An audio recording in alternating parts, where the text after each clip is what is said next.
A billionaire was drowning, crowds were screaming, and every adult on that dock froze. Nobody jumped in.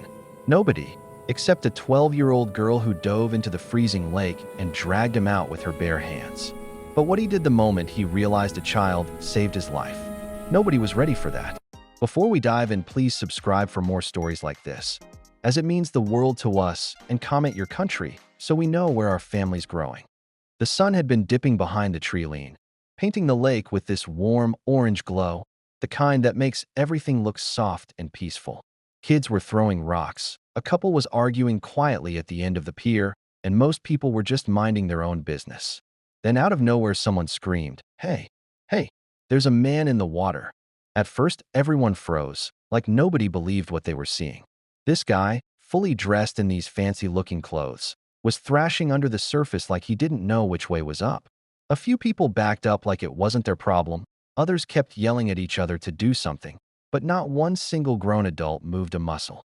And then, this tiny girl, maybe 12, sprinted straight past all of them. She didn't look around. She didn't hesitate. She didn't give herself time to get scared. She kicked off exactly one shoe and leaped into the water with the other one still on. And you know how cold lake water gets in the evening? That kind of cold that sucks the breath right out of you? She hit that water and still powered straight toward the man like she'd trained for it her whole life. The adults finally snapped out of their shock and started yelling, "Sweetheart, come back. Don't go near him." But she didn't even look back. By the time she reached him, he was barely conscious, slipping under every couple of seconds. She grabbed his collar and fought to keep both their heads above the water, gasping as the weight dragged her down. She swallowed water but kept kicking, kept fighting, kept pulling him toward the dock where a bunch of adults suddenly remembered they had arms and started reaching out. It took 3 people to lift him out of the lake, and that little girl? She clawed her way up, shivering, shaking, practically blue from the cold. The man wasn't breathing right. His eyes were rolled back. Someone yelled for CPR. Someone else was fumbling with their phone, trying to remember the emergency number like they'd never dialed it before. The girl was panting so hard her whole chest heaved, but she kept whispering, "Stay alive, stay alive. Come on, please stay alive." The fear in her voice could have snapped your heart in half. Finally, the man coughed, a deep, rough cough like his lungs were waking up from a nightmare. And when he opened his eyes, the first person he saw wasn't the crowd. It wasn't the cops who had just pulled up. It wasn't the paramedics charging toward him.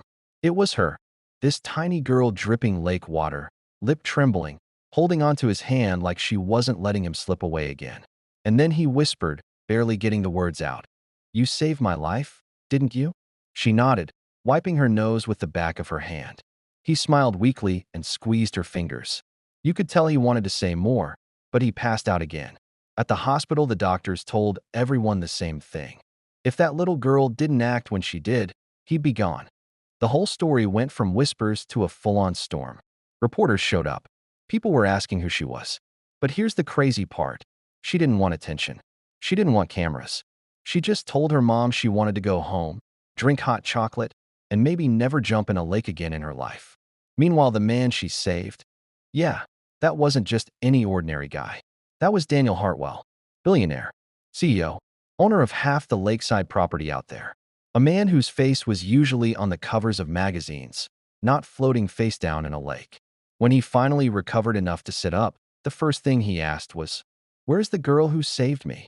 And when he found out she didn't want to be in the spotlight, he didn't call a press conference. He didn't put out a flashy statement. He didn't do anything for show. Instead, he asked for her family's address and showed up on their doorstep with 0 cameras, no assistants, nothing, just gratitude. The girl's mom opened the door and nearly fainted when she recognized him. But he wasn't there to be a celebrity. He stepped inside, sat down on their old couch without flinching, and told the girl exactly what she deserved to hear. "You're braver than most grown men I've ever met. You didn't just save my life, you changed it." Then he asked her a question that made her eyes go huge. "What do you dream of doing when you grow up?" She shrugged, shyly whispering, "I want to be a doctor, but I don't know if we can afford all that school." And this billionaire, who could buy a building with the swipe of a pen, smiled the softest smile. "Well," he said, "you saved me. So let me help save your future." He handed her mom a folder. Inside were the documents for a fully funded trust, college tuition, supplies, transport, everything, from middle school until med school graduation. Completely paid for. No strings attached. Her mom covered her face and cried right there on the coffee table. The girl hugged him so tight he couldn't help but choke up too. And after all that, he stood to leave, but she grabbed his sleeve and said, "Wait, can I ask something?" He knelt down to her height. "What's that? Can you teach me how to swim better?" And he laughed, like a real, genuine laugh, and promised her he'd send a private coach the next morning. From that day forward, he visited often, not because he felt obligated, but because he genuinely cared. He said she reminded him of the kind of courage the world desperately needed more of.